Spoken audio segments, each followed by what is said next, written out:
Well, we've been talking a lot about shares of Martello Technologies. You might recall they surged last week after the termination of Bruce Linton at Canopy Growth. He, of course, had been the co-CEO. Well, he's also the co-chair at Martello, and some of the comments that Bruce had made about his hopes for the Martello business resulted in a skyrocketing stock price. Let's talk to the CEO of the business. John Proctor is president and CEO of Martello Technologies, and he joins us now from Ottawa. And obviously, John, you guys ultimately had to put out a release to talk about what was happening because there wasn't really anything material, I suppose, outside of Bruce's comments about his hopes for Martello. Maybe you can elaborate a little bit on what the last few days was like for you guys. Yeah, thanks, John. Yeah, it's obviously been fairly interesting. And what I think really happened was, Bruce wore the T-shirt, and that sort of shone a bit of a spotlight on Martello, the company. And when people looked at us, they found we were fairly substantial. They probably thought we were a little bit undervalued and reacted accordingly. So it's been very interesting to watch in that regard and see how people have responded to digging into seeing who Martello is. And how quickly did you realize, okay, we're going to have to put out some kind of statement on this because we just need to clarify the situation here, that Bruce has said some fairly optimistic things, but nothing has material changed at this point for the company? Well, the material change piece is obviously part of sort of being on the TSX. You want to make sure that's clear. And IROC, leaned out to us and said, hey, just to make sure we have some questions for you, and then can you push a statement out? And we're not the first company to have had to do that. But then it was important to follow up and say who we actually are and what we actually do. Because again, it's that point of saying, this is a tangible company doing serious, work, and we're more than just a T-shirt that Bruce wore. Indeed you are, and I do want to talk a little bit more about the business behind the T-shirt, but were you yourself surprised by Bruce's ouster from Canopy? Well, I think you'll, ask Bruce on the details of that. I think a lot of people were surprised. Bruce has been very good as a co-chair. He was in my seat before I was. I took over from Bruce in the seat in 2017, and he transitioned to co-chair alongside Sir Terry Matthews.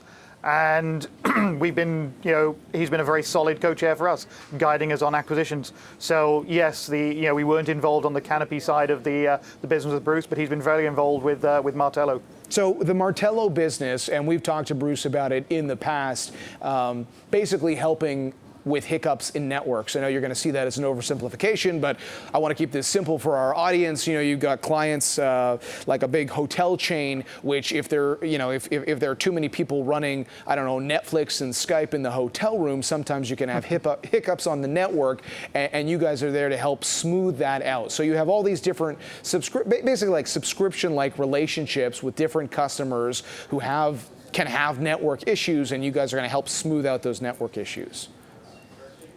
Yeah, pretty much, and I think you've described it fairly well. I mean, our clients range from the United Nations, through hotels to large utilities and everything in between, because every company has the same issue. Every vertical has the same issues. Networks and the applications that run on them, it's becoming a much more complicated environment. So, what we do is help people understand and visualize that environment, and therefore make it easier to operate. And being able to focus on that IT team and that CIO who's struggling to understand his environment is really our place where we are seeing the most growth and success. Now, speaking of growth and your own background, spent a lot of time at CGI, so a big technology company that has experience with things like acquisitions. And Bruce himself has told us on this program, this is a business that is going to continue to acquire other businesses. I mean, your move to these capital markets is very much part of that. I think he had said something like at least once a quarter. Can you give us a sense on how acquisitive your business is going to be? Yeah, we're going to, we made it no secret, we're going to continue our solid organic growth, and then, as you said, inorganic growth through acquisition. And those acquisitions will be accretive to us. We are going to bring them all together. And I mean, even the last few weeks, we've pushed out at least one non-binding LOI. So we're on path, we're on track. And it's really finding those companies that are a good fit from us, not only from a tech perspective, but also culture. And you mentioned sort of my CGI background. There's that sort of key of being able to measure what will truly be successful inside the Martello portfolio, and then how do we integrate them successfully to bring true value to the overall portfolio. To be a cultural fit, does it help to be a Canadian company? I mean, are you looking to acquire businesses here in Canada? Yeah, and abroad. I mean, yes, Canadian companies are great, and we're talking to quite a few, but we're not limiting ourselves there. Our last acquisition was headquartered in the Netherlands, and we picked up a fabulous team, a company called Civision, with a great team based in Canada and in Netherlands. And they've been fabulous, a great addition to the company.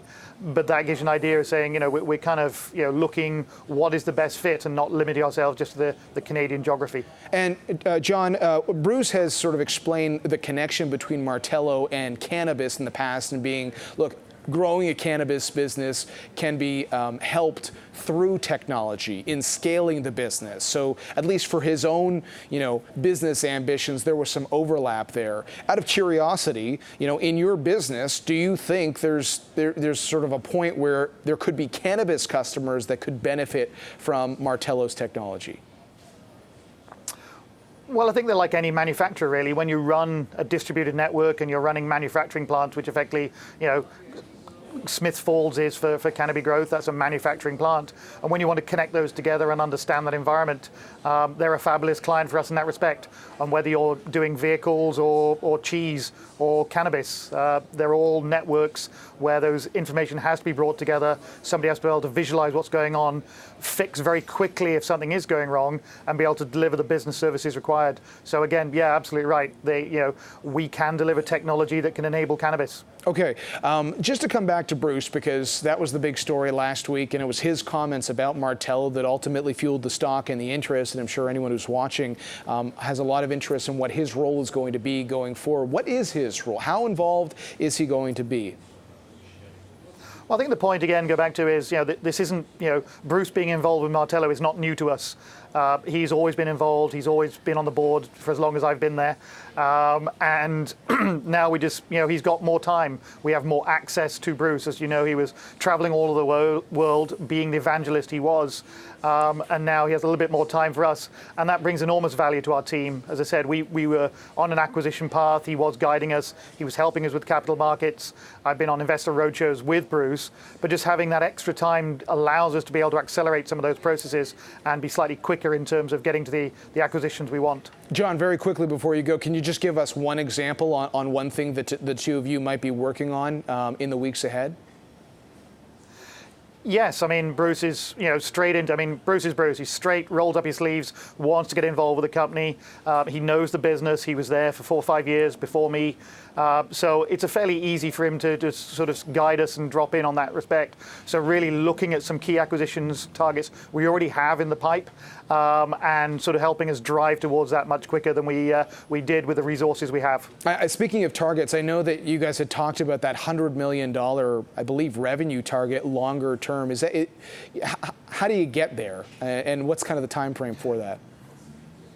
Well, the nice thing is we've got the organic growth baseline. If you look at our organic growth, and we reported this, 40% organic growth, and most companies would be happy just with that. But we're going to layer inorganic on top of that as well. So really, that's our trajectory. Keep the organic growth growing. Lay on these acquisitions within organic growth that become accretive to our business, and as you said, head towards that $100 million revenue target. All right, John. Good to get your perspective. Thanks very much. Appreciate it. Thanks, John. Appreciate your time. John Proctor, President and CEO of Martello Technologies, joining us from Ottawa this morning.